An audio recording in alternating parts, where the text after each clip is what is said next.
Good afternoon, everyone. Thank you very much for joining me today. So I'm here today to provide you with an update on our government's response to COVID-19 and the steps that we've taken through the Department of Families to support vulnerable Manitobans throughout this global pandemic. As you know, I'm new to the Families file, but I want to start off by saying I'm so impressed by the dedication of staff in this department who are working to protect and support some of our province's most vulnerable people. The Department of Families is responsible for a wide range of programs and services, including child and youth services, community service delivery, and Manitoba housing. Staff in these areas work tirelessly to help keep children safe and protected, assist at-risk children, youth, and families, support adults with intellectual disabilities to live and participate in the community, and ensure the development of safe and affordable housing for people with low incomes and those experiencing homelessness. Our government understands that not all Manitobans have been impacted equally by this pandemic, and that COVID-19 has exacerbated challenges many people in these communities are already living with. So today, I'm pleased to announce that our government has taken a number of steps to ensure additional supports are available to Manitobans who rely on the important social services provided by Manitoba Families. First, I want to let you know that our government is providing an additional $468,000 to support the Main Street project to operate isolation units for people experiencing homelessness needing to isolate during COVID-19. This builds on more than $1.6 million that we have already provided to operate the site, bringing the total support provided to more than $2.1 million. We know the pandemic has had a significant impact on individuals experiencing homelessness in particular, and we are pleased to provide this support to ensure that they have a safe space to stay while limiting their exposure to others. In recent months, isolation units for people experiencing homelessness has been operating at 80 to 100% capacity. This additional funding will help to respond to this demand, which ultimately helps to protect all Manitobans from the spread of COVID-19. Our government is also providing $335,000 to provide meals to low-income Manitobans who do not have access to kitchen facilities because they are self-isolating due to COVID-19 in partnership with 2 community agencies. Since December 31st, up to 10 low-income Manitobans per day have been receiving meal packages, including breakfast, lunch, and dinner throughout their isolation period. Manitoba Housing's food services provides in-kind support for this program, which is delivered in partnership with Made with Love and Scope. I'd also like to take this opportunity to provide an update on a new training and recruitment initiative launched in November by the Department of Families to support agencies that serve Manitobans with disabilities. This includes a partnership with Manitoba Possible and its online platform called Envoy, which connects agencies with job seekers who have the appropriate training and skills. I'm pleased to announce that almost 2,000 individuals seeking employment have registered with the Envoy platform since the launch of this partnership. My department has partnered with Red River College to develop a 1-week online training program at no cost to the individuals enrolled that is focused on the fundamentals of disability support work. Over 150 participants have enrolled in this training opportunity and will be prepared with the knowledge required to make a positive impact in their role. Lastly, I'd like to take a moment to recognize TELUS. Last April, the corporation donated 120 tablets and data plans to Kids in Care, which were distributed to community organizations that provide group care resources for children. They recently extended their data plans, so recipients will now be able to benefit from them until the end of June. I hope these gifts will help them feel a little more connected with their family members and other important supports as this pandemic continues. So on behalf of the Government of Manitoba, I'd like to say thank you to TELUS. In conclusion, I want to assure Manitobans that our government is working hard to ensure that no one falls through the cracks as we face the challenges of the COVID-19 pandemic together. It has been my honor to share this information about these important initiatives with you, and I'd be happy to take your questions. Thank you, Minister. A reminder to our reporters on the line, you will have one preliminary and one follow-up question this afternoon. Up first from the Canadian Press, Kelly. Hello, Minister. So when we're looking at the funds to support COVID-19 isolation units for people experiencing homelessness, how does this add to capacity, or is it just for supporting staff? So we've added capacity. We've created additional beds for people who are experiencing homelessness that have tested positive and need to isolate. And so we're ensuring that we have beds available. Right now, I was told today that there are only 50% of these beds are occupied today, but that number fluctuates on a regular basis as more individuals come forward for testing. And so we've created nearly 90 beds through the alternate isolation accommodations program. And when individuals are isolating in one of these particular units, they are provided their 3 meals a day by our government, as well as a safe place to stay during their isolation period. In addition to that, we're also partnering with the 2 agencies that I had identified, Made with Love and Scope, who are helping us provide meals to other people who have isolation accommodations outside of one of these specific units.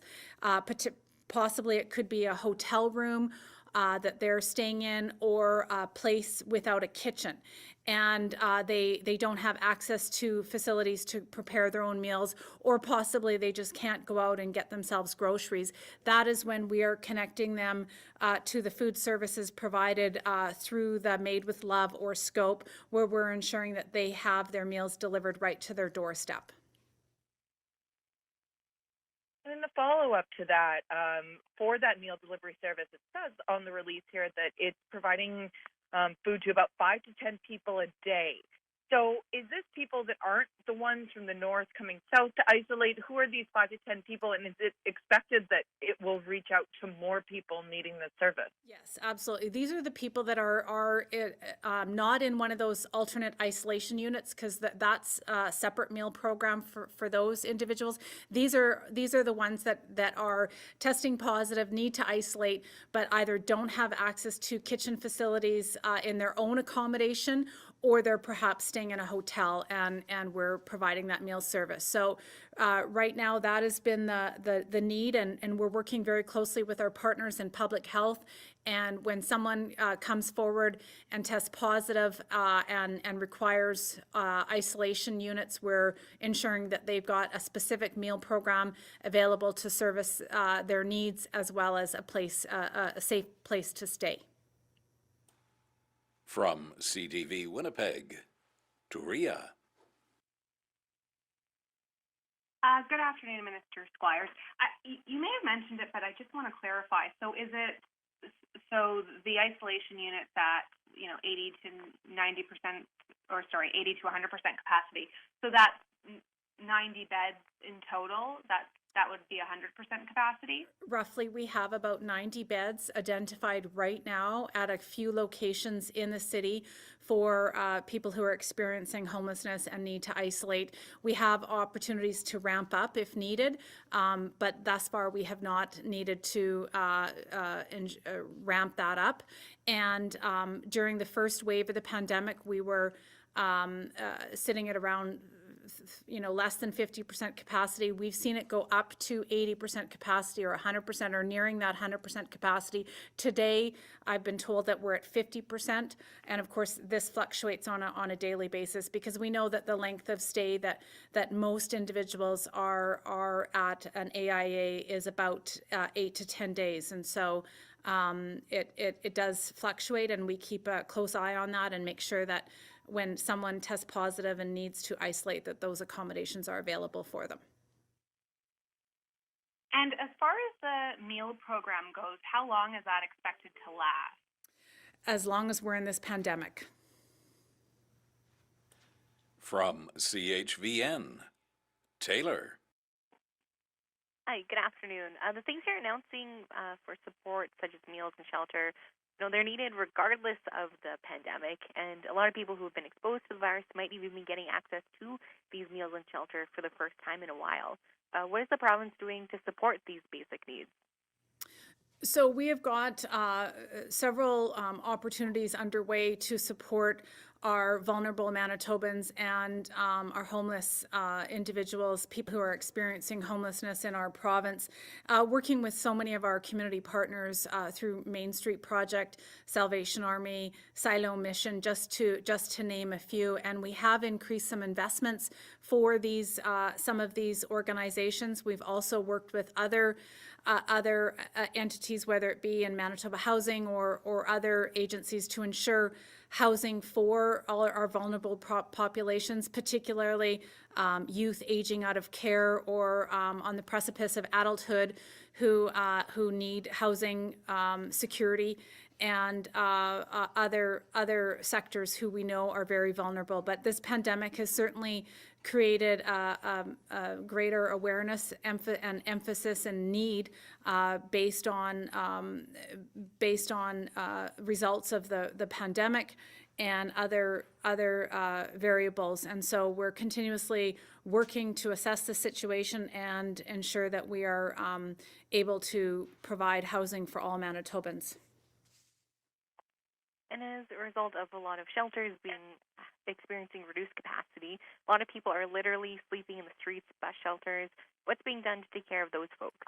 So we have, in partnership with many of our agencies, we are keeping an eye on the capacity in our shelters. And I'm told today there is capacity at all of our shelters. We know as the weekend approaches and our temperatures are going to plummet, that may change. And so we're in continuous dialogue with our shelter partners to make sure that the capacity is available, and we've provided additional supports in many cases to these organizations so that we can continuously meet the need, and really working with other community partners to highlight a few of the organizations involved in working on downtown safety initiatives and offering downtown patrols, who are doing a great service. Our government was very pleased to partner with that organization, who's not only just looking to provide a need, but they're building a relationship to establish trust amongst certain individuals who may be experiencing homelessness and might actually feel that they have a friendship with one of these ambassadors or individuals that they meet from the agency, and will be willing to take them up on an offer for a warm place to sleep when needed. From the Winnipeg Free Press, Carol. Hi, Minister Squires. Is there any plan to expand permanent affordable housing for people experiencing homelessness in Winnipeg? If so, when and how? Thanks so much for that question, Carol. And as you know, our government recently signed the bilateral agreement with the federal government, the National Housing Strategy, and our commitment is to increase our number of Manitoba housing units by 12.5% over 7 years, and continuously trying to work with partner agencies to address emerging needs or needs that are specific. We've recently piloted an initiative to create new units for women and children that are fleeing domestic violence, who are possibly living in one of our shelters for domestic violence, and finding them appropriate housing for them to move into afterwards. We know that one of the main reasons women will return to an abusive partner is lack of housing opportunities, and so we're creating additional units to meet that need, as well as kids aging out of care. We recently were very pleased to partner with the federal government on creating some housing opportunities for kids that are aging out of care. And so we'll continue to be adaptive and flexible to meet those emerging needs on a go-forward basis. Thank you. And Mr. Squires, You, like many of your cabinet colleagues, oversee agencies, boards, and commissions included in the Premier's edict last night that government appointees not travel for leisure purposes to places not recommended by public health. So in the lead up to the announcement, was your department reviewing the travels of board appointees that you are personally responsible for? And how will you enforce the directive with the boards that report to you? So I believe your question would be best answered by our health department, but we are just, the message has been very clear and has been reiterated by numerous individuals, including Dr. Roussin and our Premier, that at this point, travel for leisure is not recommended. From CBC Radio Canada, Matthew. Hello, Minister. Can you make a short summary of your ad in French, please? Désolé, I'm sorry. At another time, I could perhaps give you a statement in French later today. Okay, thank you. No problem. I don't have a question. Merci beaucoup. And our final reporter this afternoon, Minister, from CBC Manitoba, Jill. Hi, Minister Squires.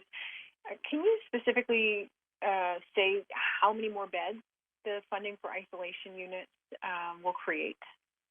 How much more capacity will this create? So the capacity will be expanded to meet the need. We will always ensure that we're working with our public health partners when someone who is experiencing homelessness requires an isolation unit. We will always ensure that they have that capacity. Right now, we have 90 beds available that are being utilized right now, and they're at 50% capacity. That changes on a regular basis, and we're in continuous dialogue with our partners to make sure that if we were to be getting close to that 100% capacity, that additional spaces would be made. We've got those arrangements that could be made very quickly. We haven't had to move in that direction as of yet because the beds that we've made available are able to meet that need. What we've done is just secure these arrangements for a longer period of time because we're not sure exactly when we will be out of the pandemic. And as long as people who are experiencing homelessness are at risk of COVID-19, we will be ensuring that they have these units available to them. And we certainly do want to ensure that they get the vaccine as soon as possible. They are identified as a priority for vaccine distribution, and as soon as Manitoba is in receipt of those additional units, this particular group will receive their vaccines, and hopefully the need will dissipate from there. But like I said, as long as the need is required, we will ensure that these accommodations are available. My follow-up is, you mentioned in your press release that these isolation units have been operating near full capacity for months now. So why not make this investment sooner to allow the expansion for more beds or more folks? We've made the expansion available for a longer period of time. That is what today's announcement is about. But we have not ever exceeded the capacity that we've already created. We're just now making sure that it is available for a longer period of time because we don't have a definitive line of sight into when the pandemic will be over. Thanks, everyone. This concludes our media briefing.